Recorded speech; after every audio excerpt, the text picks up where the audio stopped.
Everyone, it's me Mehrima. তো আজকে আমি শেয়ার করতে যাচ্ছি আমার লাইফের একটি বিশেষ দিন। জানি না আজকের দিনটা আমার কেমন কাটবে, কিন্তু এই দিনটির জন্য আমি অনেক এক্সাইটেড, কারণ আজকে আমাদের নবীন বরণ উৎসব। তো আমি ঘুম থেকে উঠে নিলাম। ঘুম থেকে ওঠার পর আমি ব্রাশ করে নিচ্ছি। ফ্রেশ হওয়ার পর আমি আমার ব্রেকফাস্টটা প্রিপেয়ার করে নিচ্ছি। আমি এখানে ব্রেড নিয়েছি। দেন আমার ব্রেকফাস্টের পর আমি রেডি হয়ে নিচ্ছি।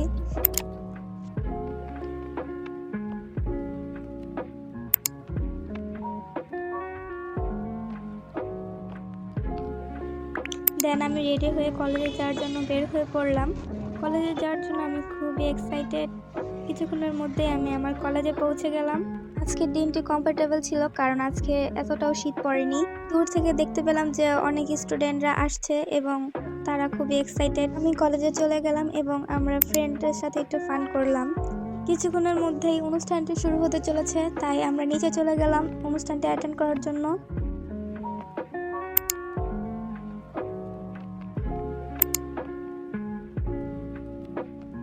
নিচে আসার পর এখানে দেখতে পেলাম বেলুনগুলো দেখতে খুবই সুন্দর লাগছিল, এজন্য আমি এগুলো একটু ক্যাপচার করে নিলাম। কিছুক্ষণের মধ্যে আমাদের অনুষ্ঠানটি শুরু হতে যাচ্ছিল। একে একে সবাই অনুষ্ঠানে আসতে শুরু করলো এবং কিছুক্ষণের মধ্যে আমাদের প্রধান অতিথি এসে হাজির হলো। অনুষ্ঠানের শুরুর দিকটি আমাদের কাছে খুবই বোরিং লাগতেছিল এবং কি করব বুঝতেই ছিলাম না। দেন পিছনে তাকিয়ে দেখলাম আমার একটি ফ্রেন্ড কতগুলো ফুল নিয়ে এসেছে। তার কাছ থেকে আমি সেই ফুলগুলো নিয়ে একটু ভিডিও করে নিলাম। দেন কিছুক্ষণের মধ্যে আমাদের টিচাররা আমাদের ফুল দিয়ে বরণ করে নিল। ফুল দেওয়ার ভিডিওটি আমি ক্যাপচার করতে পারিনি। আমাদের লাঞ্চের সময় হয়ে গেল এবং আমরা লাঞ্চ করে নিলাম। লাঞ্চ করার কিছুক্ষণ পর আমাদের মেইন অনুষ্ঠান আরম্ভ হয়। 2000 years later. অনুষ্ঠানের শুরুটি হয় একটি নৃত্য দিয়ে। নৃত্যর পর একটি ফ্রেন্ড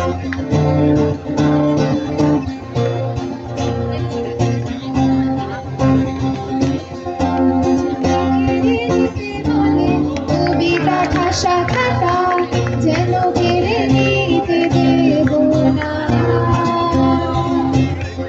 যদি ছেড়ে যেতে বলে শহুরে কত কথা, যেন আমি ছাড়তে দেব না।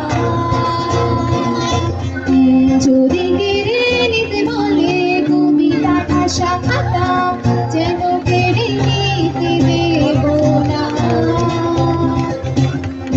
যদি ছেড়ে যেতে বলে শহুরে কত কথা, যেন আমি ছাড়তে দেব না। আর আমি জানি চোরাবালি কতখানি গিলছে আমাদের রোজ। আর আমি জানি প্রতি রাতে হয়রানি হারানো সবেদের খোঁজ। আরে ভাবেই নরম বালিশে তোমার ওই চোখে নালিশে বেঁচে থাক রাত করি দেশ না ঠোঁটে নিয়ে বেঁচে থাকার গান। সুন্দর ছিল গানটি পরিবেশনের শেষে আমাদের ইন্টার সেকেন্ড ইয়ারের একটি আপু এবং ভাইয়া ডান্স করেছিল।